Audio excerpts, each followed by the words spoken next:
ఈ రోజే డౌన్లోడ్ చేయండి. మీ ఫేవరెట్ షోస్ చూడండి. చారుకి కనిపించదు కదా పిన్ని. ఆ చెరువులో చేపలు ఎగిరెగిరి పడుతూ ఉంటే ఆ సౌండ్కి ఏంటి పిన్ని అని అడిగింది. చెరువు అని చెప్పాను, పరిగెత్తుకుంటూ వెళ్లి దూకేసింది. అవును బాబుగారు.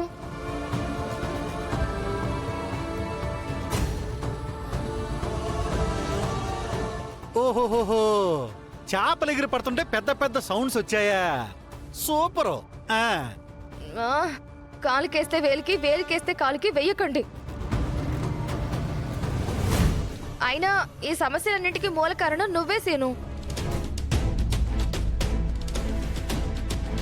విషయం పూర్తిగా అర్థం కావాలంటే వివరం అడగాలి కదా పార్వతి. అక్కడ జరిగిందే చెప్తున్నావు కదా, మరెందుకు తికమక పడుతున్నావు? అవునవును, అక్కడ జరిగిందే చెప్తున్నాను అత్తయ్య.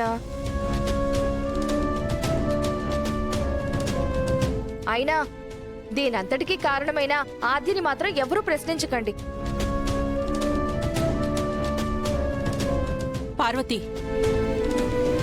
చారు నీ సొంత అక్క కూతురయ్యుండొచ్చు, కానీ ఆద్య నిన్ను సొంత పిన్నిలా చూసుకుంది.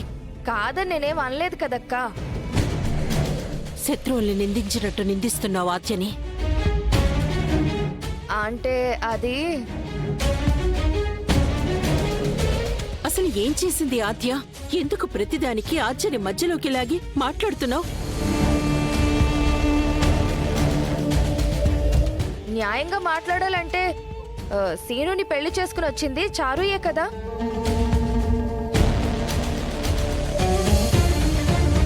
అప్పుడే తెగతింపులు కూడా అయిపోయాయి కదా. సీనుకి చారుకి ఏ సంబంధం లేదు. అంటే నువ్వు ఆద్యని మనస్ఫూర్తిగా ఒప్పుకుంటున్నావా వదినా? ఆ,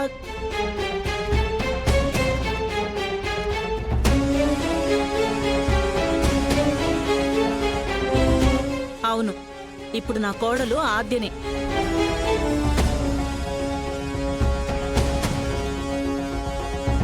మీరు పో అన్నంత మాత్రాన బంధం బంధం కాకుండా పోదు కదా. ఏం మాట్లాడుతున్నావు పార్వతి?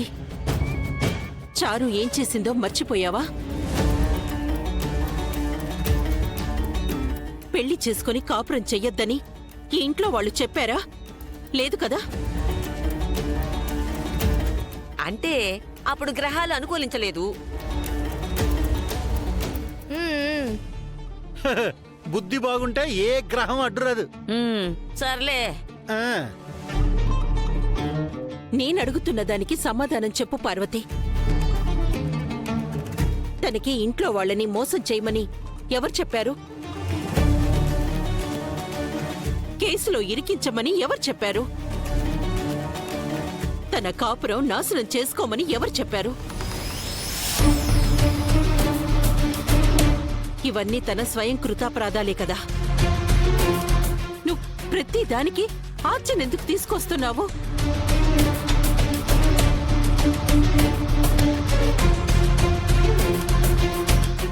జీవితంలో తప్పు చేయని మనుషులు ఎవరుంటారక్క? తను తప్పు చేసింది, తప్పు తెలుసుకుంది, క్షమాపణ కూడా అడిగింది కదా. అయినా ఆ రోజు పోలీసులు వచ్చి అరెస్ట్ చేయబోతే ఆపిందెవరు?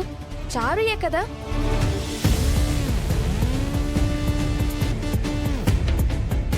ఎందుకు ఆపింది? ఈ ఇల్లు, ఈ మనుషుల మీద గౌరవం ఉండబట్టే కదా.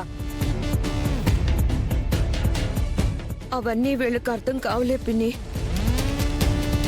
నేను చేసిన పొరపాట్లే చాలా పెద్దగా కనిపిస్తాయి. ఇప్పుడు పూర్తిగా చారు మారిపోయింది. గతాన్ని గుర్తు చేసి ఇంకా దాన్ని ఎందుకు బాధ పెడుతున్నారు? చివరికి సీను తన మీద అఘాయిత్యం చేసినా కూడా ఈ ఇంట్లో ఎవ్వరిని పన్నెత్తి మాట కూడా అనలేదు. మిమ్మల్ని న్యాయం చేయమని అడిగింది అంతే. తనకి న్యాయం జరగట్లేదని బాధతో కృంగిపోయి చావడానికి సిద్ధపడింది.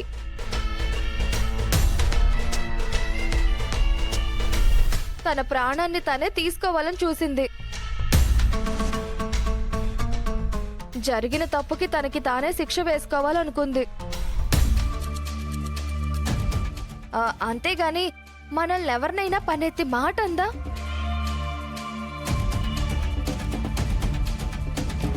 ఎందుకక్క చచ్చిన పాముని ఇంకా ఇంకా చంపుతారు? నేను తనకు అన్యాయం చేయడమేంటి? అక్కడేం జరగలేదు చిన్నత్తగా. తప్పును కప్పిపుచ్చడానికి ఒట్టు అందరూ వేస్తారు బాబు. పోనీ సాక్షి ఉంటే చూపించండి. నా కొడుకు పేరు శ్రీనివాసుడే గాని రాముళ్లాగా ఈ రఘురాముళ్లాగా ఒకటే భార్య ఒకటే ధర్మం.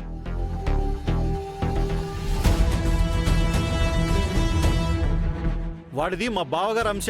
ఏమనుకుంటున్నారు?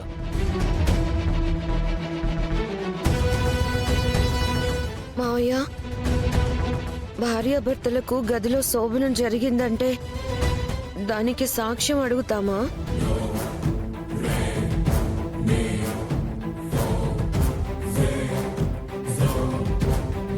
అది అందరి ఆమోదంతో జరిగే కార్యం. దానికి దీనికి పోలికేంటే? అయితే రేపు నా కడుపు నా పాపో బాబో పుడితే అప్పుడు తెలుస్తుందిలే రాత్రి ఏం జరిగిందనేది. చారు, అది కాదు పెద్దనాన్న, జరిగిన దానికి సాక్ష్యం చూపించమంటే ఎలా సాధ్యం అవుతుంది? అందుకే అలా అనేశాను. తప్పైతే నన్ను క్షమించండి పెద్దనాన్న.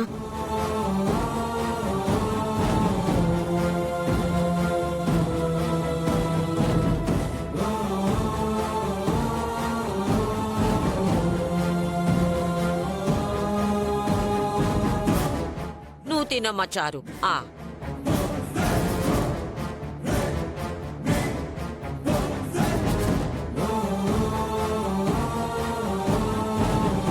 పెద్దనాన్న,